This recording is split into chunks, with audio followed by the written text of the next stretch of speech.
안녕하십니까. 저는 물리학과 1학번 김현서라고 합니다. 제가 발표할 내용은 2차원 자성 반도체 CRS BR의 광특성 연구에 관한 내용입니다. 일단 2차원 자성 반도체 물질인 CRS BR이 이제 공기 중에서 물성이 안정된 것으로 보고되어 있는데, 이를 이제 스펙트로스코픽 엘립소메트리를 이용해서 측정 및 분석을 하여서 실제로 안정된지 아니면 변화하는지에 대한 연구를 진행을 하고요. 이제 공기 중에서 UV 영역대 유전율 함수가 이제 시간에 따라 어떻게 변화하는지도 관찰하였습니다. 그리고 추후 이미징 스펙트로스코픽 엘립소메트리를 이용해서 보다 면밀한 이제 시간에 따라 어떻게 변화하는지 면밀한 분석을 진행할 예정입니다. 2차원 반도체 물질은 기존 3차원 반도체 물질과 비교해서 단일 원자층으로 이루어져 있습니다. 여기 레이어드 스트럭처처럼 단일 원자층으로 이루어져 있기 때문에 일렉트론 모빌리티가 높아서 토자를 이제 크기를 나노미터 규모로 줄이면서도 높은 성능을 유지할 수 있기 때문에 많은 연구가 진행 중인 물질입니다. 이제 이러한 물질을 분석을 하려면은 이제 3차원 물질, 그러니까 이 층층이 쌓인 물질로부터 층 하나의 물질을 정리를 해야 됩니다. 층간 결합을 분리를 해야 되는데, 그걸 이제 다음과 같은 기계적 방리법 과정을 통해서 이제 분리를 하는데요. 보시면은 이제 벌크 레이어, 이제 벌크 레이어로부터 테이프를 이용해서 시료를 떼어낸 뒤에 그 시료를 테이프에 고르게 분포하도록 이제 만든 뒤에 그걸 이제 실리콘 웨이퍼에 부착한 뒤에 핫플레이트를 이용해서 증착을 합니다. 네, 핫플레이트를 이용해서 이제 시료가 웨이퍼에 더 잘 부착할 수 있도록 한 뒤에 시간이 지난 뒤에 이제 테이프를 떼어내면 시료를 완성할 수 있는 겁니다. 스펙트로스코픽 일프소메트리 SE는 시료에 빛을 쏘아서 반사된 빛을 측정하여 물질을 분석하는 기법입니다.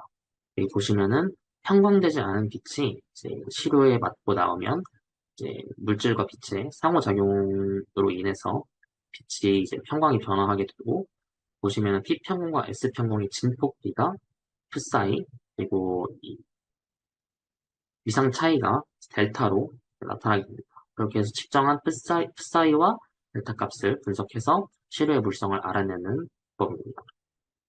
그리고 이미징 스펙트로스코픽 엘립소메트리입니다. ISE는 시료의 사진을 그대로 찍어서 시료의 평광 상태를 분석하는 기법입니다.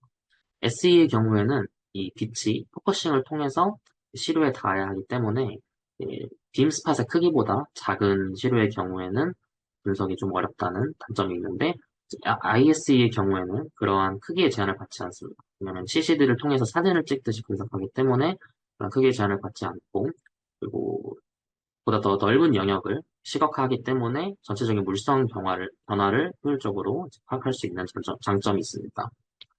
CRS BR은 크로뮴, 황, 브로민으로 구성된 2차원 자성 반도체 물질로 자성 반도체 특성과 반도체 특성을 동시에 지니고 있습니다. 또한 2차원 반도체 물질이기 때문에 최상 구조를 똑같이 가지고 있고요. 그거를 이제 분리할 수 있고 조합할 수도 있어서 광학적 특성도 뛰어나고 응용 가능성이 높은 물질. 여기는 이제 CRS BR의 스핀 정렬에 따른 그림인데요.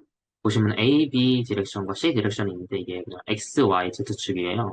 이제 그 방향에 따라서 CRS BR의 스핀 정렬이 변화하게 되고, 그에 따라서 CRS BR의 전체 구조도 변화하는 것을 이제 그래프로 나타낸 것입니다.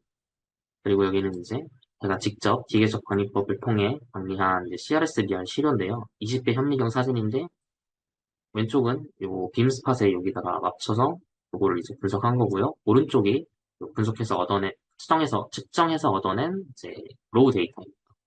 보시면은 이 시간에 따라서 이제 계속해서 값이 변화하는 걸 알 수 있는데, 그 특정한 경향성을 띠고 있는 걸 확인할 수 있었고요. 그리고 또 처음 데이터와 마지막 데이터가 약 8% 정도의 적지 않은 차이가 있는 것 또한 확인할 수 있었습니다. 하지만 이제 psi 값과 델타 값은 그 자체로 물리적인 의미를 가지고 있는 건 아니기 때문에 광학적 모델링을 기반으로 이제 CRSBR의 유전율 함수인 입실론 1과 입실론 2를 이제 분석을 한 그래프입니다. 보시면은 이제 그러니까 왼쪽이 처음 시로 준비를 한 직후에 찍은 사진이고요. 시로 준비한 직후에 찍은 이제 데이터이고요. 오른쪽은 시료를 준비한 뒤에 19시간이 지난 뒤에 측정한 이제 데이터입니다. 보시면은 어, 저에너지 영역, 그러니까 4 일렉트론 볼트 이하의 영역에서는 둘이 굉장히 비슷한 힘이지만 그 이상의 고에너지 영역에서는 뭔가 차이가 있는 걸 알 수 있죠. 따라서 이를 좀 더 확실하게 알아보기 위해서 입실론 1과 입실론 2끼리 이제 변화를 확인해 본 겁니다.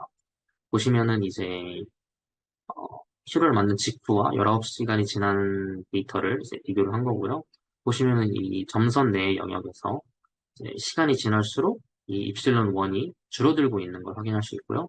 마찬가지로 입실론 2도 시간이 지날수록 이제 점선의 영역에서 줄어들고 있는 것을 확인할 수 있습니다. 따라서 이제 실험을 통해서 CRS, BR의 이제 물성이 공기 중에서 안정되지 않고 천천히 물성이 불안정해지는 것을 이제 실험을 통해서 확인할 수 있었고요. 다만 이제 아까 말씀드렸다시피 SE로는 지금 보시면은 이게 이제 면적이 엄청 크잖아요.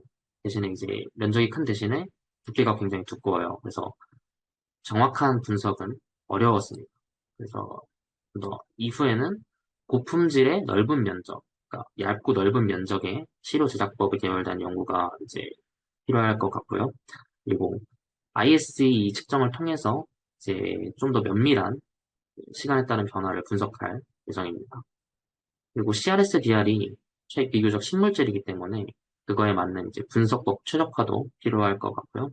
따라서 저희는 이제 SE 및 ISE 실험을 통해서 CRS, DR의 전자구조 변화 등을 이제 연구를 해서 그에 대한 연구 결과를 이제 국제학술지에 게재할 수 있도록 추진할 예정입니다. 감사합니다.